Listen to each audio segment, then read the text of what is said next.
সেদিনকে বাড়িতে ছোট্ট করে আয়োজন করে ফেলেছিলাম দীপান্বিতা লক্ষ্মী পুজোর, এবং সেখানে ভোগ দিয়েছিলাম খিচুড়ির। আর তার সাথে যেরকম ফল মিষ্টি থাকে সেগুলো তো আছেই। অলক্ষ্মী বিদায় করতে হবে এবং আমাদের বাড়িতে পুরোহিত মশাই এসে গেছিলেন সঠিক সময়, এবং তারপর আমার মা বাবাও তো চলে এসেছিলো আমার বাড়িতে। এরপর সবাই মিলে আয়োজন করে ফেলেছিলাম দীপান্বিতা লক্ষ্মী পুজোর।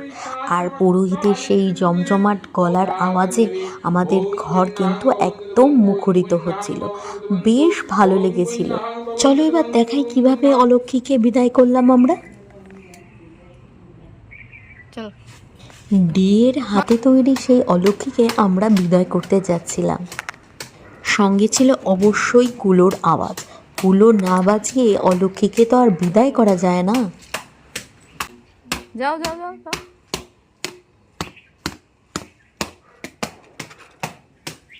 চললাম কুলো বাজাতে বাজাতে। এরপর আমাদের সময় হয়েছে অলক্ষ্মীকে বিদায় দেওয়া। ড্রেনের পাশে পাটকাঠি জ্বালিয়ে অলক্ষ্মীকে কিন্তু আমরা ভালোভাবে বিদায় করলাম, কারণ আমাদের লক্ষ্মীকে আহ্বান করতে হবে।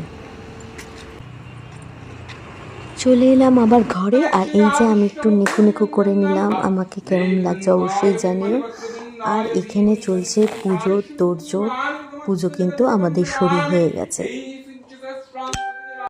আমাদের ঠাকুরমশাই কিন্তু আর কেউই নয়, আমার বাবার বাড়ির কাছে বিট্টু, ওকে আমি ছোটোবেলা থেকেই চিনি। সেই বিট্টু কিন্তু আমাদের বাড়ি পুজো করেছে, এবং ও কিন্তু খুব সুন্দর, মানে ভীষণ যত্ন নিয়ে ডেডিকেশনের সঙ্গে পুজোটা করেছিল। আচ্ছা, তোমরা কারা কারা কালী পুজোর দিন এই দীপান্বিতা লক্ষ্মী পুজো করেছো কমেন্ট করে কিন্তু অবশ্যই আমাকে জানাবে। আমাদের ফটোও তুলে পাঠাতে পারো। আর এখন আমাদের আরতির পর সবাই আমরা তাপটা নিয়ে নিচ্ছি। এইভাবেই কিন্তু আমার পুরোটা দিন, অর্থাৎ কালী পুজোর দিন কেটে গেল দীপান্বিতা লক্ষ্মী পুজোর আরাধনায়। তোমাদের কিভাবে কেটেছে অবশ্যই কিন্তু কমেন্ট করে জানিও। বাই।